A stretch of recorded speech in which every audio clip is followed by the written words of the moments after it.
Hallelujah, Jesus. Hallelujah. Magandang umaga sa lahat. Narito na naman tayo upang mag-aral ng salita ng Diyos. Salita nagbigay buhay at pag-asa, buhay na walang hanggan. Kaya ang sabi dito sa Kawikaan chapter 1 verse 2, sa pamagitan nito ang tao ay magtatamo ng karunungan at pagkakaunawa sa salita na puno ng aral sa buhay. Ituturo nito ang matuwid na paraan ng pamumuhay, katwiran, katarungan, at katapatan sa Diyos. Nabigyan nito ng talino ang walang karanasan. Ang mga kabataan matuto magpasya ng tumpak. Sa pamagitan nito, ang matalino ay lalong tatalino at maging dalubhasa ang kakaunting kaalaman. Sa gayon lubos nila ang maunawaan ang kawikaan. Sa gayon din nila, gayon din ang bugtong ng mga pantas. Ang sabi sa verse 7, ang pagkatakot kay Yahweh ay simula ng karunungan. Ang pagkatakot sa Diyos ay simula ng karunungan. Ngunit walang halaga sa mga mangmang ang aral at saway. Hallelujah! O Diyos na makapangyarihan sa lahat, narito naman kami upang mag-aral ng iyong salita.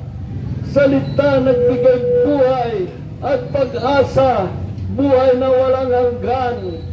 Buksan mo ang aming mga espiritual na mga mata, espiritual na pandinig.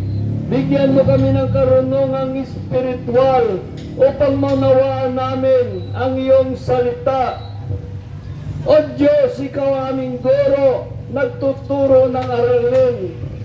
Kung ano man ang plano ng dyablo sa lugar na ito, ay aking winawasak, ginigiba sa pangalan ni Jesus, to the power of the blood of Jesus. At sa pamagitan ng kapangyarihan ng banal na Espiritu, purihin ka, O Diyos. Hallelujah. Amen. Magandang umaga sa lahat. Ang salita ng Diyos ay napakalaga sa ating buhay. Wala tayong magagawa kung wala ang Diyos sa atin. Dahil kung hindi lang bigyan ng Diyos ng hangin ang iyong ilong, wala kang magagawa. Maraming mga tao ngayon malakas. Umaasa lamang sila sa kanilang kalakasan. Ngunit kung wala ang Diyos sa ating buhay, bigyan ka niya ng karamdaman, ma-stroke ka, wala kang magagawa. Palakainin ka na lang, kaya wala tayong magagawa sa Diyos. May mga tao dito nagyayabang sa salita ng Diyos. Parang kalabaw, parang kabayo, parang baboy. Nasaan siya ngayon dahil ang salita ng Diyos, kinakantsawan niya. Inuuyan niya, iniunsulto niya. Kaya nasaan siya ngayon? Nandoon na siya sa ilalim ng hukay. Maraming mga tao ngayon na naglapastangan sa salita ng Diyos. Nilapastangan ng salita ng Diyos. Kung mag-research ka sa bawat lugar sa buong daigdig, ito ay makikita mo ang mga tao. Makikita mo ang mga tao. Maraming namatay dahil nilapastangan nila ang Diyos. Nilapastangan nila ang Diyos. Marami ngayon mga tao dahil sa kanilang kahangalan at kayabangan. Tingnan mo sa YouTube, ang mga tao bigla lang na natumba dahil nilapastangan niya ang Diyos. Nilapastangan niya ang Diyos. Kaya wala tayong magagawa kung wala ang Diyos sa ating buhay. Hindi tayo pwede magyabang. Dahil ang lahat na reliyon ay nasakupan ito ng salita ng Diyos. Kaya kung tayo ay isang Kristiyano, dapat mahalin natin ang salita ng Diyos. Ibigin natin. Maraming mga Kristiyano ngayon, hindi nila inibig ang Diyos. Hindi nila minahal ang Diyos dahil ibang reliyon ang nagsasalita. Dapat, kung tayo ay sa Diyos, kung ano man reliyon mo, mahalin mo ang salita ng Diyos. Kung hindi mo kayang mahalin ang nagsasalita, ang salita ng Diyos ay mahalin mo. Yan isang tunay na Kristiyano nagmamahal sa Diyos. Yan ay isang Kristiyano na tunay nagmamahal sa Diyos. Ngunit kung tayo ay hindi natin minahal ang salita ng Diyos, tayo ay makareliyon lamang. Makareliyon lamang tayo. Wala tayong mapapala. Wala tayong magagawa. Kung ang salita ng Diyos ay ating nilapastangan, nagkasala tayo sa Diyos. Yan sabi dito, kaya matuto tayo magmahal sa salita ng Diyos. Dahil ito ang ating kaligtasan. Ito nagbibigay buhay na walang hanggan. Yan sabi dito sa 1 chapter 15 ay ganito ang sinasabi sa 1 chapter 15 verse 26. Ngunit sa patnubay ng Espiritu ng katotohanan, ang paparito mula sa Ama, susuguin ko siya sa inyo, buhat sa Ama, at siya ay nagpatutuo tungkol sa akin.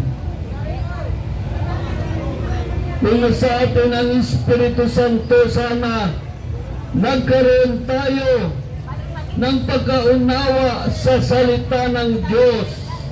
Nagkaroon tayo ng alaga sa salita ng Diyos. Dahil sinugo ng Diyos ng Ama ang Espiritu Santo upang magpatutuo sa atin. Kung tayo ay may Espiritu ng Diyos, ay sabi dito sa verse 27, at magpatutuo rin kayo tungkol sa akin. Magpatutuo rin tayo tungkol sa Diyos. Kaya ito ating ginagawa. Ako'y nagpatutuo sa inyo tungkol sa Diyos. Ito ang nais ng Diyos sa isang Kristiyano. Kung nasa kanya na ang Espiritu ng Diyos, dapat siya ay magpatutuo tungkol sa Diyos. Kaya ito ang ating patutuo sa inyo. Ito ay patutuo ng kaligtasan. Kaligtasan na binibigay ng Diyos sa atin. Kaya sabi sa 1 chapter 15, 1 chapter 14 verse 15, kung iniibig ninyo ako, tutuparin ninyo ang aking mga utos. Kung iniibig ninyo ako, tutuparin ninyo ang aking mga utos. Dadalangin ako sa Ama, at kayo ay bibigyan niya ng patnubay, ang Espiritu Santo, maging kasama ninyo. Ang sabi sa verse 17,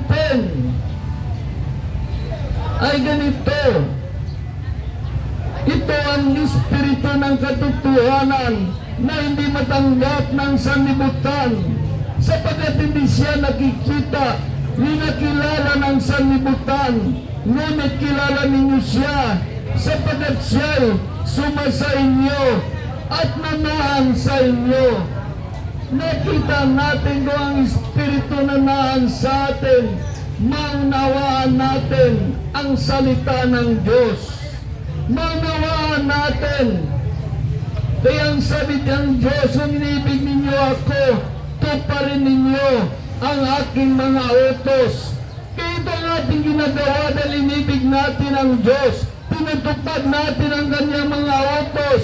Nagwali tayo sa Sibalom, na sa Dalipe, at sa Business Park. Dahil tinutupad natin ang utos ng Diyos.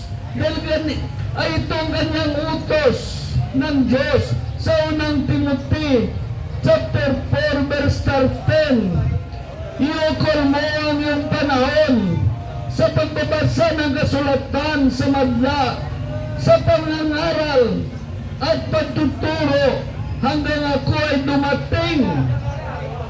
Ito ang utos ng Diyos. Iukol mo yung panahon sa pagbabasa ng kasulatan sa madla. Kaya lagi na lang tayo nagbabasa sa pangangaral at pagtuturo hanggang si Kristo ay dumating. Napakaganda mangyayari sa atin kung nangangaral tayo at biglang dumating si Kristo. Kaya ang sabi ng kasulatan, mapalad ang aliping iyon, gumaganap ng aking kalooban sa kanyang pagbabalik. Kaya nakita natin, kaya ito ating lagi ginagawa, nagbabasa ng kasulatan sa madla, sa pangangaral at pagtuturo hanggang si Kristo ay dumating. Ito ay utos niya. Kaya maraming mga nagtataka ng tao, sabi, ang inay naman, pangangaral siya, wala namang 5. Ito ay isang pagmamahal sa Diyos. Ipinakita ko sa Diyos ang aking pagmamahal kung paano ko siya sundin. Kaya ang sabi dito sa unang Timothy chapter 4 verse 6, ikaw maging mabuting lingkod ni Kristo Jesus. Kung ituro mo sa mga kapatid ang mga tagubiling ito, at habang tinuturo mo ito, dinudulutan mo rin ang iyong sarili ng pagkain espiritual, ang tunay na aral ang sinusunod mo. Tama talaga kung binabasa natin ang salita ng Diyos. Pinapakain natin ang mga tao ng salita ng Diyos. Ito magbigay sa kanila ng kalakasang espiritual. Pati ang nagsasalita ay pinapakain niya rin ng tunay na aral ang salita ng Diyos, ang kanyang espiritu. Kaya maraming mga tao, mga mangangaral, kumangaral tayo ng sariling opinyon at kuro-kuro, ay pinapakain natin ang espiritu ng mga tao ng kanyang sariling salita. At ang mangangaral na yon ay kanyang espiritu naman, ay pinakain niya rin ang sarili niyang salita. Kaya marami ngayon mga ngaral, matagal na ang mga ngaral, ngunit siya'y bonsai pa rin sa pagkilala, sa tunay na pagkilala kay Kristo Jesus. Ano ang nirebel ng Espiritu Santo sa atin? Kung nagsasalita lamang tayo ng sariling opinyon at kuro-kuro. Ngunit kung ang salita ng Diyos ang ating sasabihin, pinapakain natin ng mga tao ng ang kanilang espiritu ng salita ng Diyos. At tayo naman, pinapakain natin ang ating sarili ng pagkain espiritual, salita ng Diyos. Kaya maraming i-reveal sa atin ang Espiritu Santo upang ihayag natin sa mga tao ang katotohanan na nais ng Diyos. Dahil ang sabi dito sa unang Timothy chapter 4 verse 16, maging maingat ka sa iyong pagkilos at pagtuturo isagawa ang mga bagay na ito upang maligtas ka. Kaya kami pala mga ngaral, kung nangangaral kami upang mailigtas na din namin ang aming sarili. Hindi lang kayo, pati kami nailigtas namin dahil maliwanag ang sabi dito sa unang Timothy chapter 4 verse 16, maging maingat ka sa iyong pagkilos at pagtuturo. Patuloy ng isagawang mga bagay na ito upang maligtas ka, pati ang nakikinig sa iyo. Napakaliwanag. Ito ang salita ng Diyos na nagbigay sa atin ng tunay na pagkilala sa Diyos. Kaya ang sabi dito sa 1 chapter 14 verse 21, ang tumanggap sa mga utos ko at tumutupad nito ang siyang umiibig sa akin.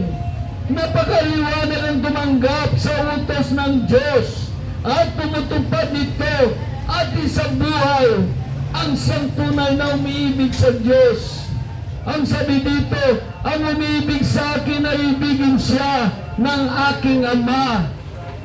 Ibigin ko rin siya at ako'y lubusan magpakilala sa Kanya. Kung ang Diyos ay lubusan magpakilala sa atin, ay maunawaan na natin ang bawat bersikulo nakasulat sa banal na aklat.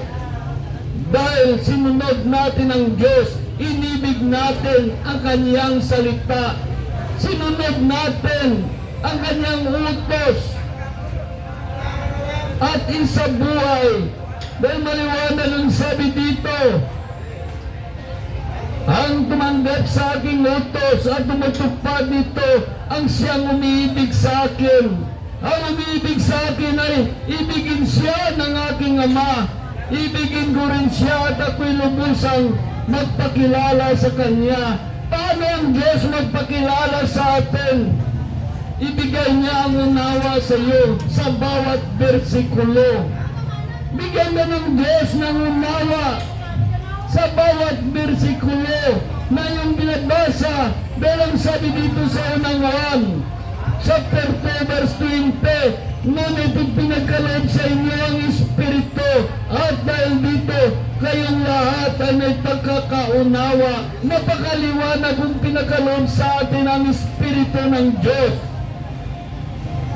Magkaroon tayo ng pagkakaunawa sa salita ng Diyos, maunawaan natin. Marami ngayon mga ngaral, hindi nila naunawaan ang ibang bersikulo. Mali-mali ang kanilang unawa sa dahilan hindi nila inibig ang salita ng Diyos. Hindi nila ito inibig. Dahil kung inibig natin ang salita ng Diyos, mahalin natin ang Kanyang salita. Ito ipahayag natin. Ito ang pagmahal sa salita ng Diyos. Kaya maliwanag ang sabi dito, ang tumanggap sa mga utos ko at tumutupad nito ang siyang umiibig sa akin. Ang umiibig sa akin ay ibigin siya ng aking Ama. At ibigin ko rin siya at ako'y lubusang magpakilala sa Kanya. Ito pala ang sikreto. Kung nais natin ibigin tayo ng Diyos, kung nais natin ibigin tayo ni Kristo Jesus, at ang Espiritu Santo mananaan sa atin, ibigin natin ang Kanyang salita. Kaya sabi sa verse 23, 1 chapter 14 verse 23, sumagot si Jesus, ang umiibig sa akin ay tumutupad ng aking salita. Ang umiibig sa akin ay tumutupad ng aking salita. Ibigin siya ng aking Ama at kami ay isa sa Kanya, mananaan sa Kanya. Napakaliwanag ang sabi dito. Kung inibig natin ang salita ng Diyos, ibigin tayo ng Amang nasa langit. At si Kristo ay mananaan sa atin. At ang Espiritu Santo mananaan sa atin. Kung sakaling dumating man si Kristo, magkaroon ng rapture, tiyak mapasama ka sa rapture. Bakit? Sa anong dahilan napasama ka sa rapture? Dahil inibig mo ang salita ng Diyos at inibig ka rin ng Amang nasa langit. At inibig ka rin ni Kristo Jesus at ang Espiritu Santo ay mananahan sa iyo. Kaya pag nandoon na, pag inibig ka ng Diyos, ng Amang nasa langit, inibig ka ni Kristo at ang Espiritu Santo ay nanahan sa iyo. Pagdating ni Kristo, tiyak mapasama ka sa rapture, tiyak ang iyong kaligtasan. Kaya gawin nating patnubay ang Espiritu ng Diyos sa ating buhay.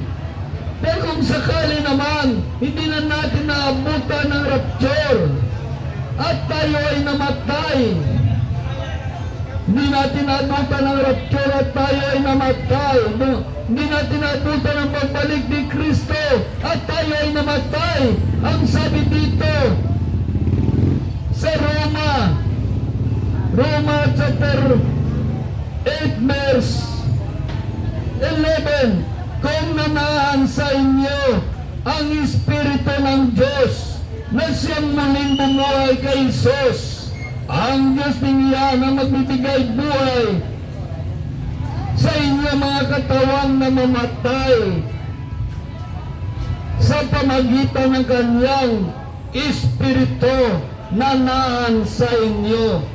Napakaliwanag sa pamagitan ng Espiritu ng Diyos na naan sa atin. Muli tayo bumuhayin ng Diyos pagdating ni Kristo Jesus. Kaya sabi sa Galatia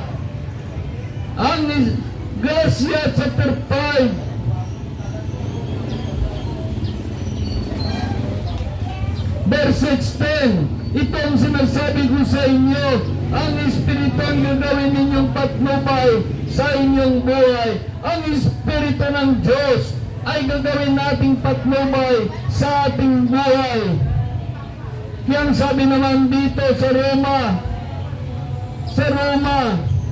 ay ganito naman sinasabi sa Roma chapter 12 verse 1, kaya nga mga kapatid, alang-alang sa masaganang habag ng Diyos sa atin, ako'y namamanhig sa inyo, ialay ninyo ang inyong sarili bilang handog na buhay, banal at kalugod-lugod sa Kanya. Ito ang karapat-dapat na pagsamba sa Diyos. Ito ang karapat-dapat na pagsamba sa Diyos. Marami ngayon sumasamba sa Diyos. Inalay ba natin ang ating buhay na nakalugod sa Kanya? Inalay ba natin ang ating buhay na nakalugod sa Kanya? Ito ang karapat-dapat na pagsamba sa Diyos. Ito ang karapat-dapat na pagsamba sa Diyos. Kaya ang sabi sa Hebreo chapter 1 verse 1, nung una nagsalita ang Diyos sa ating mga ninuno sa iba't ibang panahon at sa iba't ibang paraan, ngunit sa pamagitan sa iba't ibang paraan, iba't ibang panahon at sa iba't ibang paraan sa pamagitan ng mga propeta. Nagsasalita ang Diyos noon. Hindi makita ang Diyos, ngunit narinig ng kanyang tinig. Kaya isinulat ito ng mga propeta. Kaya ang salita ay Diyos.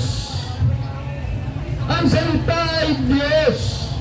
Yung sabi naman dito sa Deuteronomy ay ganito. Deuteronomy chapter 28 verse 15, kung hindi ninyo didinggin ang tinig niya at hindi susundin ang kanyang mga utos at mga tuntunin, mangyayari sa inyo ang mga sumpang ito. Mangyayari sa atin ang mga sumpa kung hindi natin sundin. ang salita ng Diyos. Kaya ang sabi sa Hebreo, sabi naman sa Hebreo chapter 1 verse 2, ngunit ngayon siya'y nagsasalita sa atin ngayon.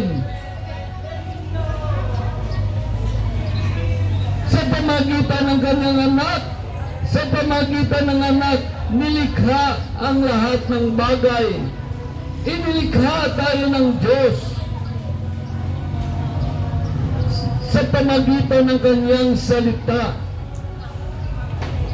Ngunit ngayon, siya ay nagsasalita sa atin sa pamagitan ng kanyang anak.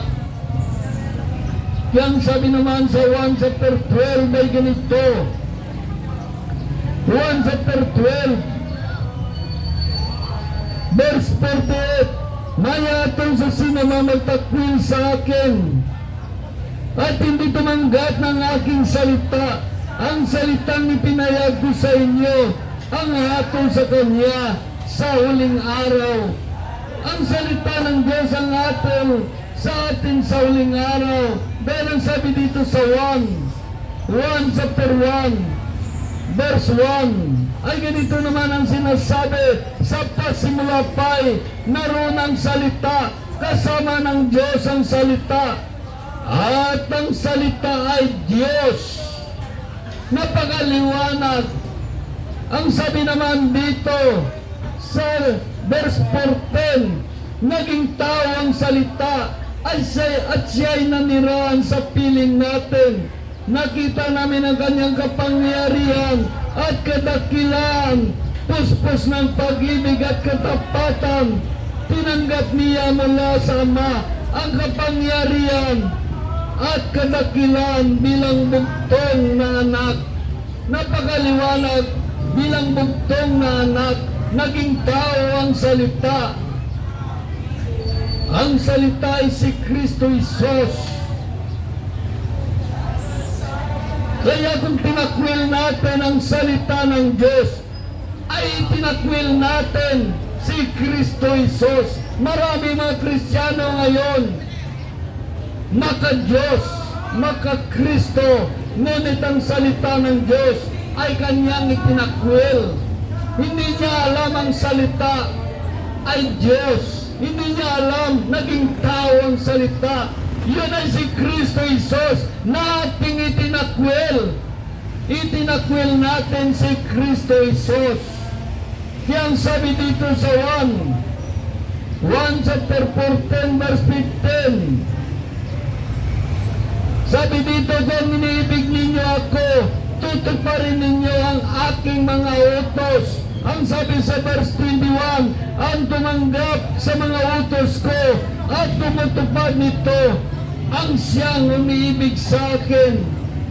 Ang umiibig sa akin ay ibigin siya ng aking Ama. Ibigin ko rin siya. At ako'y lubusang magpakilala sa Kanya. Kaya ang sabi sa verse 23, sumagot si Jesus, ang umiibig sa akin ay tumutupad ng aking salita. Ibigin siya ng aking Ama. At kami ay mananahan sa Kanya. Kaya nakita natin itong sikreto kung nais natin ibigin tayo ng Diyos. Ibigin natin ang Kanyang salita. Ibigin natin ang salita ng Diyos upang ibigin tayo ng Amang nasa langit. Dahil maraming mga tao hindi nila alam ang salita ng Diyos ay si Kristo Jesus. Kapag hindi natin inibig ang salita ng Diyos, hindi rin natin inibig si Kristo Jesus. Kaya maraming mga tao di nila alam ang salita ay Diyos. Yun ang salita ay Diyos. Kaya sabi sa verse 23, sumagot si Jesus. Si Jesus ang nagsabi nito, hindi ako. Si Jesus, sabi niya dito, sumagot si Jesus. Ang umiibig sa akin ay tumutupad ng aking salita. Ibigin siya ng aking Ama at kami ay sa Kanya, mananahan sa Kanya. napakaliwanag. Kaya ang sabi naman dito sa verse 24, ang hindi umibig sa akin ay hindi tumutupad ng aking salita. Hindi akin ang salitang narinig ninyo, kundi ang Ama nagsugo sa akin. Napakaliwanag ang Amang nagsugo sa atin. Kaya ang sabi sa Matthew chapter 7 verse 21, hindi lahat tumatawag sa akin Panginoon, Panginoon, ay makapasok sa kaharian ng langit, kundi yaon lamang sumusunod sa kalooban ng Amang nasa langit. Hindi lahat tumatawag sa aking Panginoon, Panginoon, ay papasok sa kaharian ng langit, kundi yaon lamang sumusunod sa kalooban ng aking Amang nasa langit. Ang sabi sa verse 22, pagdating ng huling araw, marami nagsasabi sa akin, Panginoon, Panginoon, nangaral po kami at nagpapalayas ng mga demonyo at gumagawa ng kababalaghan sa iyong pangalan. Ang sabi ng Diyos sa verse 23, at sasabihin ko sa kanila, kailanman hindi ko kayo kilala, lumayo kayo sa akin, kayo mapagawa ng masama. Kaya ang sabi dito, kaya maraming mga tao ngayon tumatawag, Panginoon, Panginoon, ngunit sila ay makareliyon lamang, hindi makadiyos. Kaya maliwanag ang sabi dito, hindi lahat tumatawag Panginoon, Panginoon, ay makapasok sa kaharian ng langit, kundi yun lamang sumusunod sa kalooban ng Amang nasa langit. Ang sumusunod lamang, maraming mga tao tumatawag na Panginoon, Panginoon, ngunit gumagawa naman ng kasalanan. Kaya ang sabi sa Lucas chapter 6 verse 46, tinatawag ninyo akong Panginoon, Panginoon, ngunit hindi naman ninyo ginagawa ang sinasabi ko. Maraming mga tao tumatawag na Panginoon, Panginoon, ngunit hindi naman ginagawa ang sinasabi ng Diyos. Kaya ang sabi nga, kaya maraming mga tao nga tumatawag na Panginoon, Panginoon. Kaya maliwanag ang sabi ng Diyos sa Matthew chapter 7 verse 21, hindi lahat tumatawag sa akin Panginoon, Panginoon, ay papasok sa kaharian ng langit, kundi yaon lamang sumusunod sa kalooban ng Amang nasa langit. Pagdating ng huling araw, marami ang magsasabi sa akin, Panginoon, Panginoon, nangaral po kami at nagpapalayas ng mga demonyo at gumagawa ng kababalaghan sa iyong pangalan. At sasabihin ko sa kanila, kailanman hindi ko kayo kilala, lumayo kayo at paggawa ng masama. Dahil maraming ngayon mga tao gumagawa ng masama sa Diyos. Kaya ang sabi dito sa unang Tesalonica chapter 2 verse 9, ay ganito sinasabi sa ikalawang Tesalonica chapter 2 verse 9, lilitaw ang suwel taglay ng kapangyarihan ni Satanas, gagawa siya ng lahat ng uri ng himala at nakakalinlang na tanda ng kababalaghan, at gagamit siya ng lahat ng uri ng pandaraya sa mga tao napapahamak mga tao may ligtas sana kung kanilang tinanggap at inibigyan katotohanan, sapagkat hindi nila tinanggap at inibigyan katotohanan, ipinaubaya sila ng Diyos na sila'y malinlang ng espiritu ng kamalian at paniwalain sa kasinungalingan upang maparusahan ang lahat na pumili sa kasamaan sa halip na tumanggap ng katotohanan.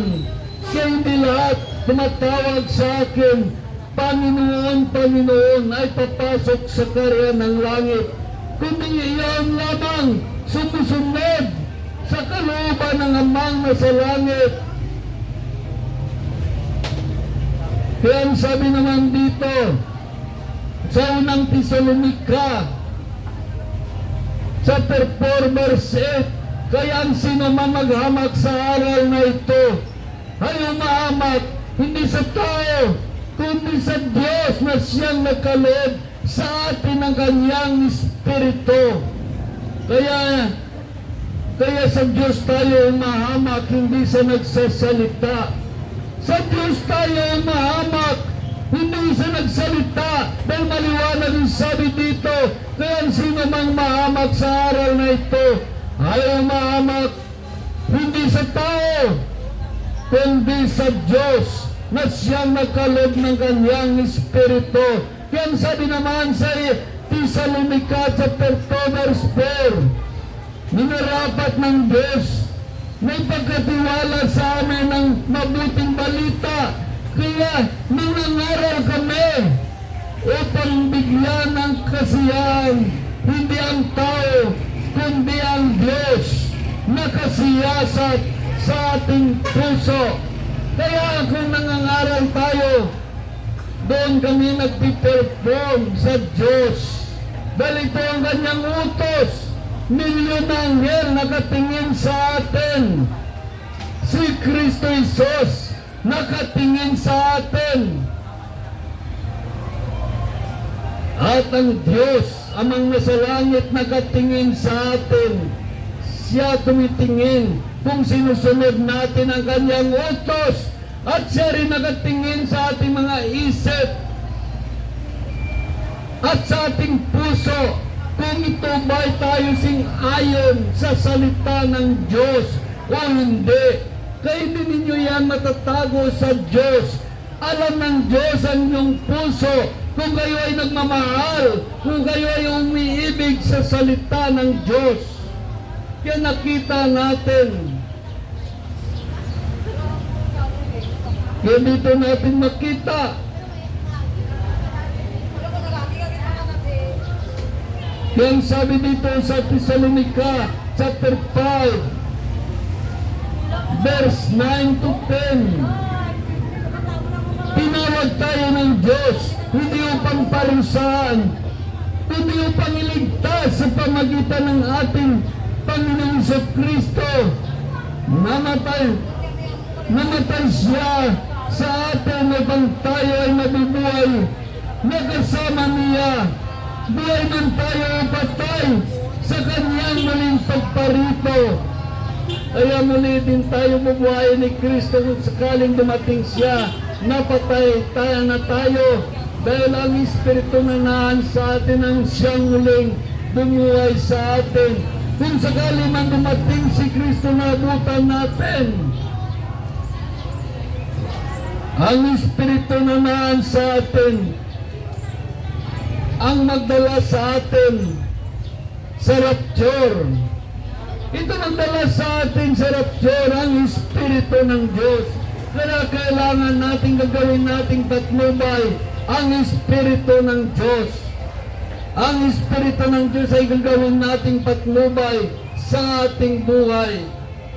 Kaya maraming mga tao hindi nila kilala ang Espiritu ng Diyos na ating gabay, na siya magdala sa atin sa langit, magdala sa atin upang salubungin ang Panginoong Kristo na ating Panginoon. Kaya ang sabi dito sa Galatia chapter 1, sabi sa Galatia chapter 1 verse 7 to 8, ang totoo lang ibang mabuting balita lamang may nangliligalig sa inyo at nagsisikap na baguhin ang mabuting balita tungkol kay Kristo. naging kami o isang anghel man mula sa langit ang mga ngaral sa inyo. Na iba kaysa mabuting balita ipinangangaral namin, pagkasumpain siya. Pagkasumpain siya. Ang sabi sa verse 9, sinasabi namin, at inuulit ko, kung may mga ngaral man sa inyo ng iba, kaysa mabuting balita tinanggap namin, siya ay pagkasumpain. Pagkasumpain siya ng Diyos. Nakita natin, napakamarami ngayon mga reliyon.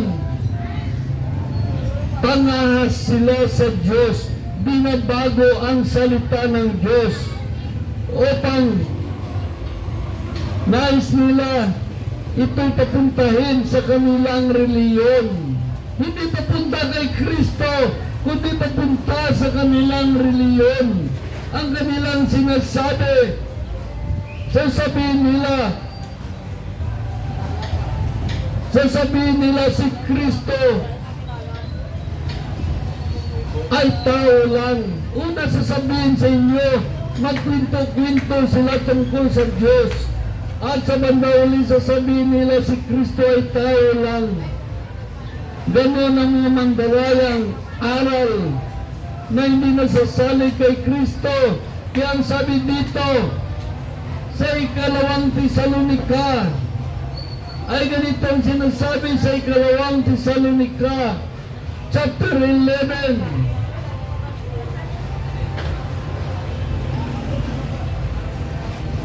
Ang sabi sa ikalawang Korinto ay ganito.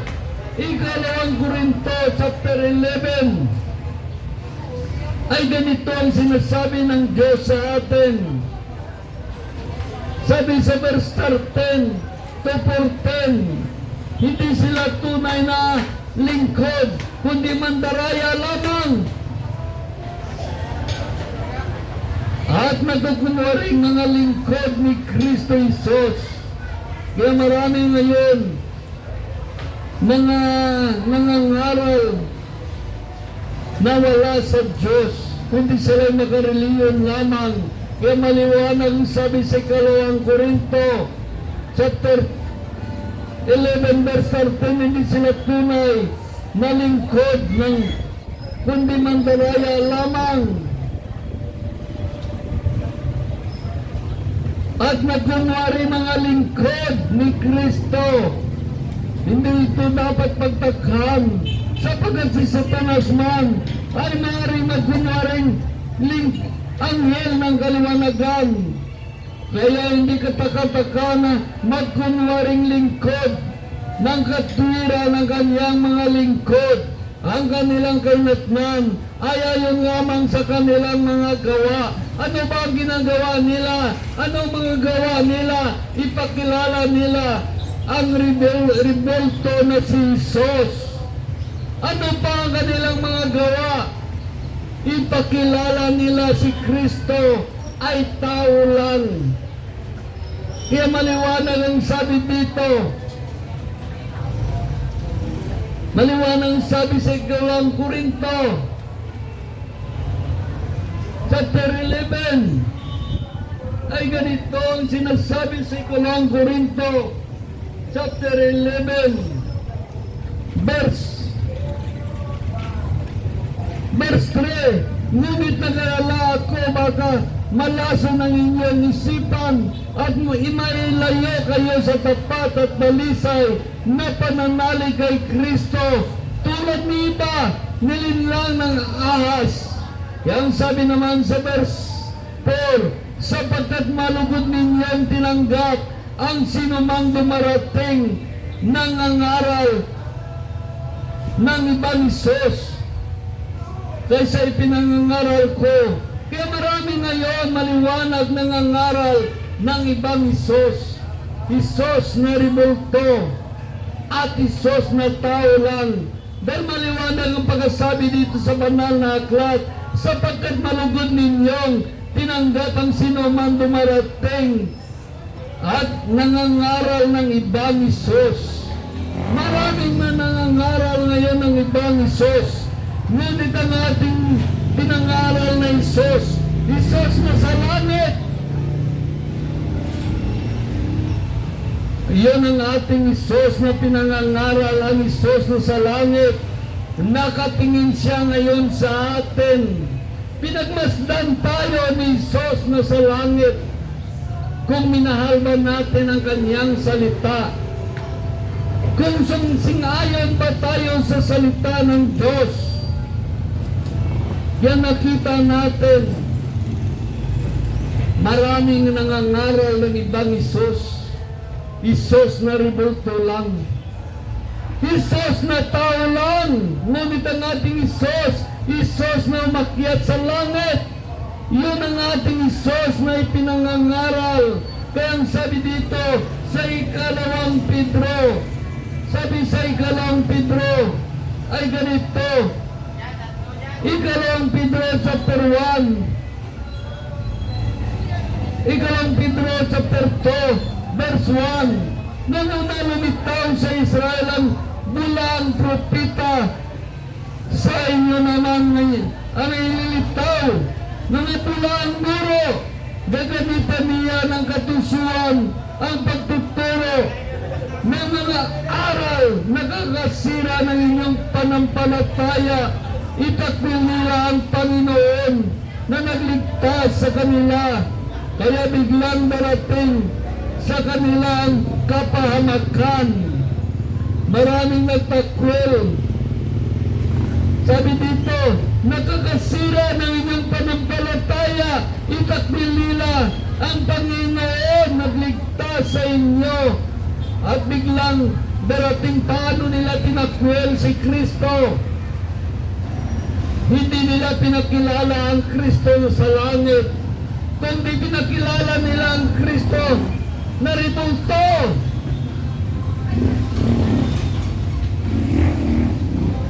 Nilitaw ang bulang guro. Gagamitan kayo ng katusuan sa pagtuturo ng mga aral na kakasira na inyong panampalataya. Itakwil nilang Panginoon sa pamagitan magsalita sila si Kristo ay tao lang at hindi Diyos. Isang pagtataksil, isang pagtakwil kay Kristo Isos. Kaya ang sabi dito, biglang darating sa kanila ang kapahamakan. Ang sabi sa verse 2, gayon marami silang naikayat na sumunod sa kanilang kalayan. Dahil dito pati ang daan ng katotohanan ay nilapastangan. Bakit paano nila nilapastangan ang daan ng katotohanan? Nagpapakilala sila na sila'y Kristiyano, ngunit gumagawa naman ng kasalanan. Tinatapak nila, nilapastangan nila ang katotohanan. Dahil dito pati ang daan ng katotohanan nilapastangan sa kanilang kasakiman.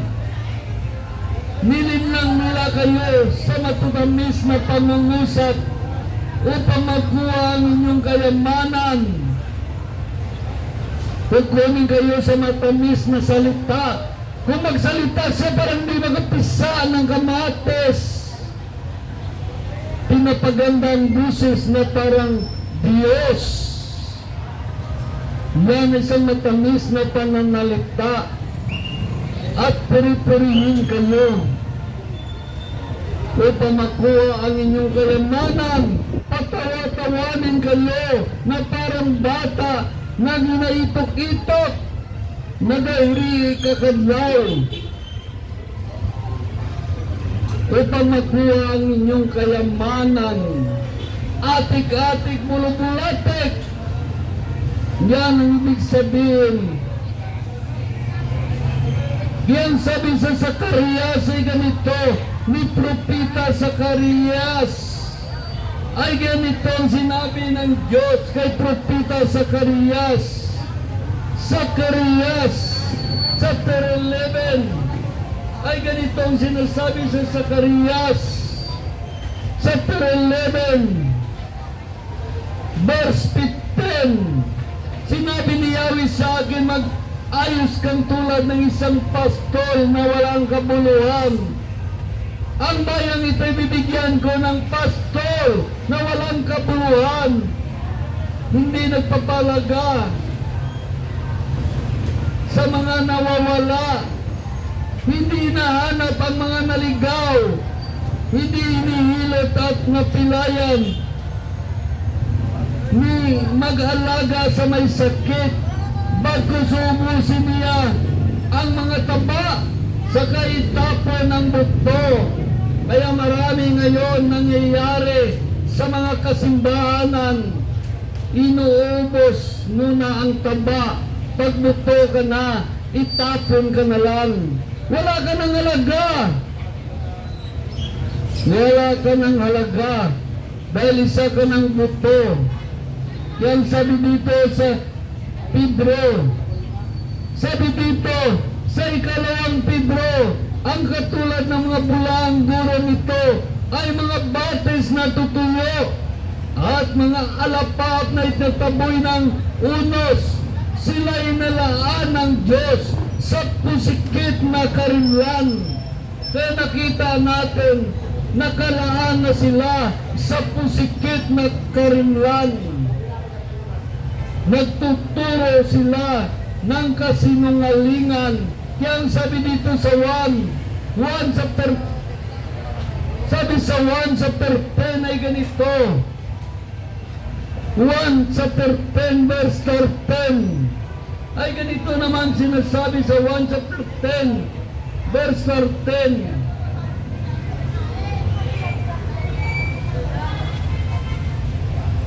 Tumatakas siya palibhasay, upahan lamang at walang malasakit sa mga tupa. Ako ang mabuting pastol. Kung paanong nakilala ako ng Ama, ay nakilala ko gayon din naman. Kilala naman ako nila. Kaya yan, sabi ni Kristo, ako ang mabuting pastol. Kung paano nakilala ako ng Ama, at nakilala ko gayon din naman, kilala ko ang aking mga tupa at kilala naman nila ako. Hallelujah. Kaya ang sabi dito sa verse 16, sabi sa verse 14 to 16, ako ang mabuting pastor. Sabi ni Jesus, tumatakas siya palibhasay, upahan lamang at walang malasakit sa mga tupa. Ako ang mabuting pastor. Kung paano kilala ko ako ng aking Ama, at kilala ko gayon din naman, kilala ko ang aking mga tupa naman, at kilala nila ako at inaalay ang aking buhay para sa mga tupa. Mayroon akong ibang tupa na wala sa kulungan at kailangan ko sila alagaan. Alagaan ko rin. Pakinggan nila ang aking mga tinig. Sa gayon, maging isa ang kawan at isang pastol. Kaya nakita natin nakipag-isa tayo kay Kristo. Mag-isa ang kawan at pastol. Ibig sabihin na pag-isa tayo kay Kristo Jesus. Kaya ang sabi dito sa ikalawang 1 ay ganito chapter 5 ay ganito sinasabi sa ikalawang 1 chapter 5, kaya ang sino man nagpag-isa kay Kristo ay isa ng bagong nilalang. Wala na dating pagkatao, siya'y bago na. Kaya dapat maging bagong nilalang na tayo. Kung tayo tupa ni Kristo, dahil ang sabi ni Kristo, ako at ang tupa ay isa, magkaisa sila. Yan sabi naman dito sa 1 chapter 10. Ang sabi naman sa 1 chapter 10 verse 7, kaya muling sinabi ni Jesus, tandaan ninyo ako ang pintuan, dinaraanan ng mga tupa, at ang mga nauna sa akin ay mga tulisan, mga magnanakaw, ngunit hindi sila pinapakinggan ng mga tupa. Napakaliwanag kaya sabi sa verse 27, ay ganitong sabi sa verse 27, nakikinig sa akin ang aking mga tupa, nakilala ko sila at sumusunod sa akin. Yan sabi sa 1 chapter 8 ay ganito, 1 chapter 8 verse 47, ang mula sa Diyos ay nakikinig sa salita ng Diyos, ngunit hindi kayo mula sa Diyos, kaya hindi ninyo pinapakinggan ang salita ng Diyos. Napakaliwanag, ang mula sa Diyos ay nakikinig ng salita ng Diyos, ngunit hindi kayo mula sa Diyos, kaya hindi ninyo pinapakinggan ang salita ng Diyos. Yan sabi sa 1. Sabi naman sa unang 1 chapter 4 verse 6, ngunit tayo sa Diyos, ang sinuman kumikilala sa Diyos ay nakikinig sa atin, ngunit ang hindi nakikinig sa atin, ang sinuman hindi sa Diyos. Sa ganito natin makilala ang espiritu ng katotohanan at ang espiritu ng kamalian. Dito natin makilala ang espiritu ng tao kung siya ba'y ginagamhan ng Diyos o siya ginagamhan ni Satanas. Yang sabi dito sa Colossus chapter 2 verse 8, mag-ingat kayo upang hindi kayo mapiyag ni naman sa pamagitan ng walang kabuluhan at mandarayang aral na hindi nasasali kay Kristo, kundi sasabi-sabi ng mga matatanda at mga tuntunin ng sanlibutan, mga tradisyon ng sanlibutan. Pinapaingat tayo ni Kristo Jesus. Pinapaingat tayo. Kaya ang sabi naman dito sa Episo chapter 4 verse 20, hindi ganyan ang natutunan ninyo kay Kristo.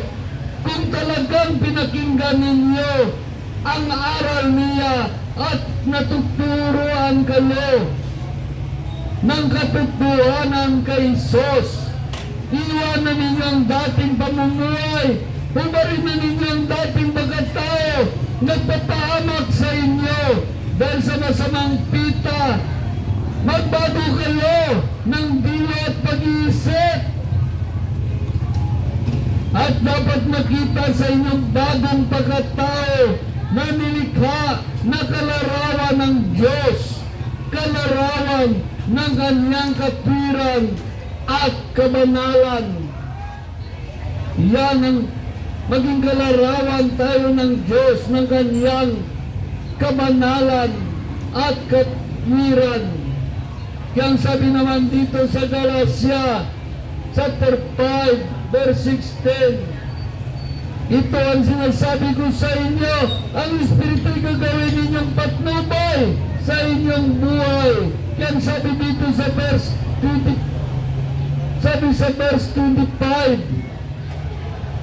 ang Espiritu ang nagbibigay buhay sa atin, kaya ito ang dapat mag-aari sa ating mga buhay. Kaya sabi naman sa verse 24, at pinatay na ng mga nagpag-isa kay Kristo ang likas nilang pagkatao kasama ng masamang pita. Pinalaya na tayo ng Diyos sa pamagitan ng nakikipag-isa kay Kristo Jesus. Kaya ang sabi dito sa 2 Corinto chapter 5 verse 17, kaya ang sino man nakipag-isa kay Kristo ay isa ng bagong nilalang.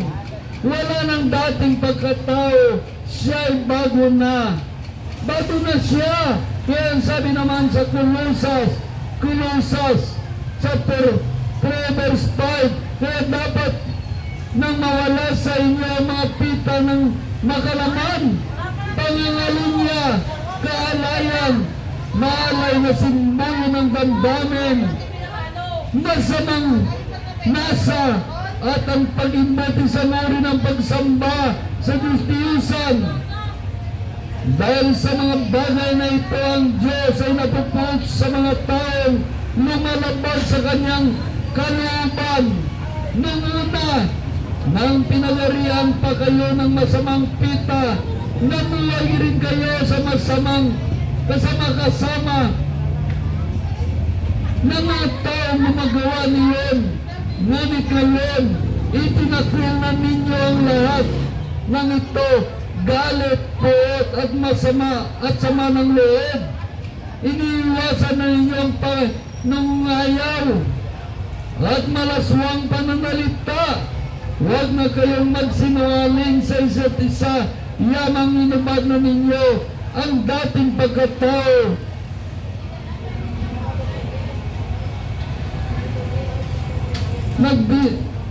Inubad ninyo ang dating pagkatao ng mga gawa nito at nagbis na ng bagong pagkatao. Patuloy ito nagbabago ayon sa larawan ng Diyos na lumikha sa inyo upang maging ganap ang inyong kaalaman tungkol kay Kristo.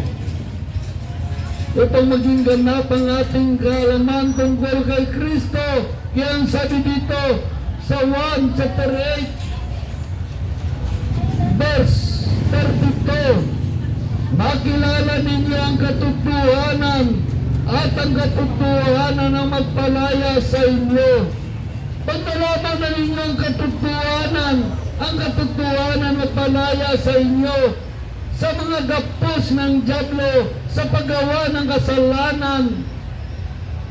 Pag nalaman na ninyo ang katotohanan magpalaya sa inyo sa mga maling aral at maling katuruan, turo ng kasinungalingan. Yang sabi ni Kristo sa 1 chapter 8 verse 21, sinabi naman ni Jesus sa mga Hudyong naniwala sa Kanya, kung patuloy kayo sumusunod sa aking aral, tunay nga kayo mga alagad ko. Tunay nga kayo mga alagad ko kung sinusunod ninyo ang tunay na aral ni Kristo Jesus. Yang sabi naman dito sa 1 chapter 15, kung sinusunod natin ang tunay na aral ni Kristo Jesus, ang sabi sa 1 chapter 15 verse 3, nalinis na kayo sa pamagitan ng salita na sinasabi sa inyo. Kaya kung nalinis na tayo ng salita ng Diyos, tayo ay bagong nilalang na. Maunawaan natin ang salita ng Diyos at masunod natin ang kanyang mga salita. Kaya ang sabi dito sa Mateo chapter 26 ay ganito naman sinasabi sa Mateo chapter 26 verse 28, sapagkat itong dugo ng tipan ng aking dugo na nabus dahil sa marami sa ikapatawad ng mga kasalanan ng tao. Itong dugo ni Kristo nagpatawad sa atin. Binigyan ba natin ng halaga ang Diyos? Dahil itong ginawa sa atin, anong sukli natin sa Diyos? Yang sabi dito sa unang 1, chapter 1 verse 17, ay ganito naman ang sinasabi sa unang 1, chapter 1 verse 7. Ngunit kung namamuhay kayo sa liwanag, at paano siya nasa liwanag, tayo nagipag-isa sa liwanag, at nililinis tayo ng dugo ni Kristo. Nililinis tayo ng dugo ni Jesus sa kanyang anak. Lahat ng ating mga kasalanan, nilinis tayo. Kaya ang sabi sa 1 chapter 2 verse 16, kayo na lamang ang pag-ibig ng Diyos sa sanlibutan kaya binigay niya ang kanyang bugtong na anak. Ang sino man nanampalataya sa kanya ay hindi mapapahamak, kundi magkaroon ng buhay na walang hanggan. Kaya ang sabi dito sa Roma chapter 3 verse 24 to 25, gayon dahil sa kanyang kagandahang loob ay piniwalang sala sila sa pamagitan ni Kristo Jesus na nagpalaya sa kanila. Sabi sa verse 25, siya ang tinakda ng Diyos na maging ang dugo pang sa pagbubo ng kanyang dugo ay matatawad ang kasalanan ng mga tao sa pamagitan ng pananalig sa Kanya. Ginawa ito ng Diyos upang ipakilala siya'y matuwid.